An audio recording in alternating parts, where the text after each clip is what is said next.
Hey, it's Charles Gaudette here. So years ago, I was sitting in a Tony Robbins seminar with about 5,000 or so people in attendance.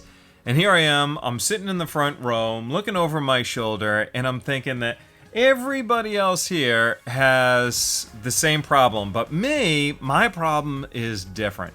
And then just as that thought sort of left my head, Tony stood there and he asked everyone to raise their hand if they thought that their problem was different than everybody else in the room.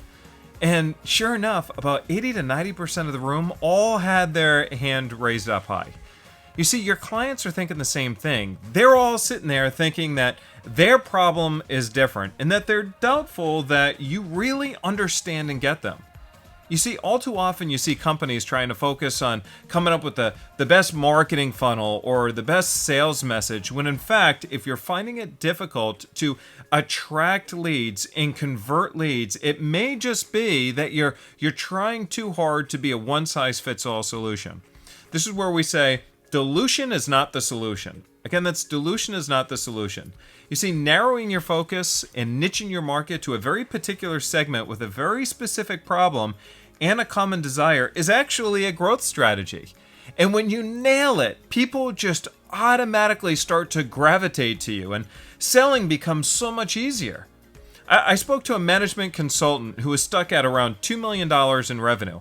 But if we wanted to get him over to that next million, what we had to do is we had to niche down his market.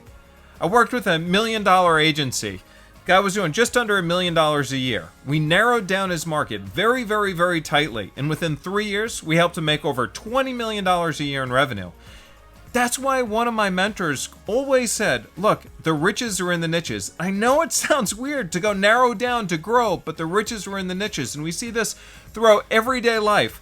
You've got a problem. If it's a big problem, you see a specialist. You got a heart problem, you go see a heart doctor. You don't go see a general practitioner. And by the way, who makes more money, the heart doctor or the general practitioner? Of course, a heart doctor. People pay more for specialty. Niching helps you scale because now you're dealing with similar people in similar situations with similar problems. Niching helps you charge more because people are accustomed to paying more for a specialist.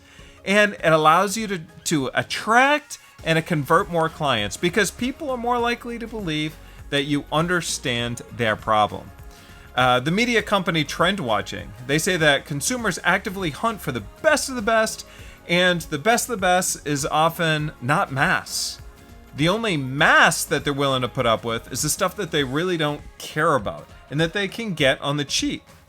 So if you solve a problem that people genuinely care about and you want to be that premium provider, then you got to niche down. Remember, dilution is not the solution. Niching is in fact a growth strategy. So identify a specific audience with a specific problem and a common desire. That's today's quick tip. This is Charles Gaudette, and I will see you in another video.